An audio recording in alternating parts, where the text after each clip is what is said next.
Ada apa hari ini? Pada September 2022 terdapat 23 napi koruptor yang mendapatkan program bebas bersyarat.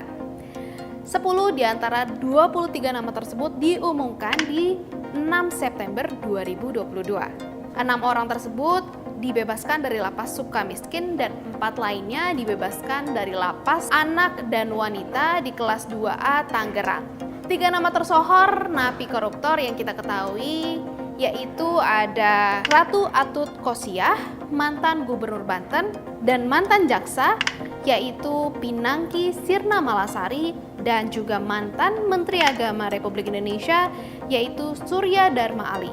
Ketiga nama tersebut juga dibebaskan atau mendapat program bebas bersyarat. Secara lebih general di September 2022, Ditjenpas Kemenkumham telah memberikan hak bersyarat yaitu bebas bersyarat, cuti bersyarat, dan cuti sebelum bebas kepada 1.368 napi untuk semua tuntutan yang ada di Indonesia. Sekarang pertanyaannya, apakah hukuman dan syarat dari program bebas bersyarat untuk para koruptor ini sudah tepat diperhitungkan dan dilakukan? Maka hukumannya harus diperberat 15 tahun ke atas jika bersalah. Dan juga dicabut hak pengurangan hukuman. Jadi nanti kalau ini napi koruptor yang berat, maka dicabut hak-haknya pengurangan. Jadi tidak dapat remisi, bebas bersyarat, dan lain sebagainya. Nah, itulah yang bisa dilakukan. Dan kemudian juga ditambah lagi di Undang-Undang Pemberantasan Korupsi, nanti juga diatur ditambah perubahannya menyangkut pembatasan tentang pengurangan. Jadi kalau kasus korupsi di Undang-Undang Pemberantasan Korupsi diatur sebagai Undang-Undang Teroris maupun narkoba, pembatasan pengurangan. Jadi kalau tidak justice kolaborator maka tidak diberi hak pengurangan. Jadi ada hal-hal yang perlu dilakukan supaya kasus korupsi menjadi efek jerah, semua orang takut untuk melakukan korupsi dan selain dimiskinkan. Jadi itu yang harusnya kita sadari bersama. Jadi untuk itu maka saya berharap betul DPR pemerintah meralat kesalahan di Undang-Undang Pemasyarakatan dengan merubah Undang-Undang Pemberantasan Korupsi untuk mengurangi atau membatasi dari pemberian pengurangan hukuman. Dari sisi hukum, koruptor mendapatkan remisi dan bebas bersyarat tak terlepas dari dibatalkannya Peraturan Pemerintah Nomor 99 Tahun 2012 oleh Mahkamah Agung pada Januari 2022. Aturan itu dikenal dengan PP Pengetatan Remisi Koruptor. Dan dasar pemberian hak bersyarat narapidana berupa pembebasan bersyarat mengacu pada pasal 10 Undang-Undang Permasyarakatan Nomor 22 Tahun 2022 tentang Permasyarakatan.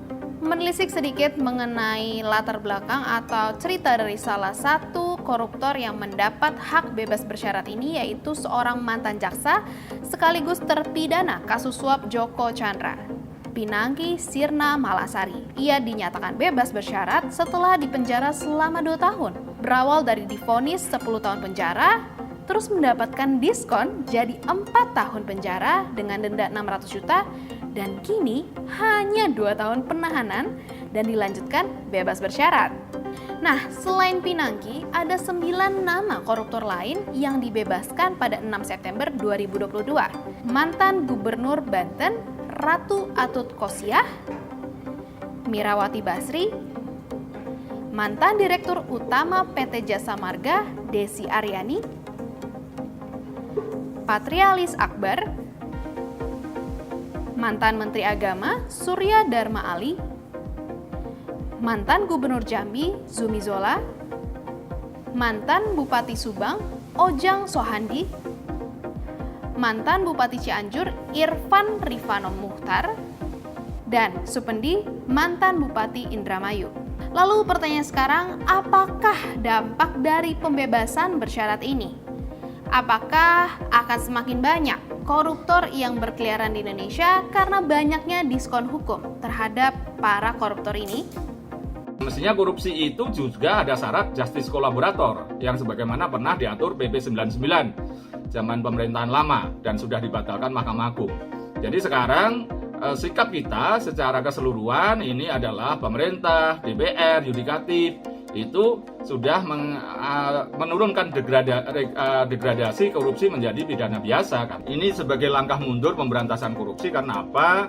menjadikan tindak pidana korupsi menjadi tindak pidana biasa. Berdasarkan skor indeks persepsi korupsi atau CPI, Indonesia menempati posisi ke-96 dari 180 negara yang disurvei. Dan di antara 10 negara di ASEAN, Indonesia masih di bawah rata-rata CPI dari negara Singapura, Malaysia, Timor Leste, dan Vietnam. Selain mengukur dari indeks persepsi korupsi, kita melihat dari sisi hukum yang diberikan kepada para koruptor. Jika membandingkan dengan negara-negara lain, banyak hukuman yang membuat nyali kita menjadi ciut untuk melakukan korupsi. Seperti hukuman mati, hukuman gantung, dan juga harakiri. Di negara Cina, jika seorang koruptor merugikan negara sebanyak 100.000 yuan atau setara dengan 215 juta rupiah, maka mereka akan dihukum mati. Dan di negara Malaysia, koruptor juga dikenakan hukum gantung. Sementara di negara Jepang, salah satunya adalah Toshikatsu Matsuoka, yaitu mantan dari Menteri Kehutanan, Pertanian, dan Perikanan yang memilih untuk bunuh diri atau ini dikenal sebagai budaya harakiri. Membandingkan dengan negara-negara tersebut, ada juga negara yang memiliki hukuman yang cukup rendah bahkan dengan remisi, seperti di Indonesia. Lalu menurut kalian, apa sebenarnya hukuman yang pantas diterima oleh koruptor di Indonesia sehingga mereka menjadi jera dan tak ada lagi korupsi di Indonesia? Koruptor yang bisa bebas cepat itu memang sebenarnya gimana ya, di luar nalar sih sebenarnya. Kalau misalkan namanya koruptor ya, kalau nggak dihukum mati ya seenggaknya penjara seumur hidup lah, biar ada efek jeraknya.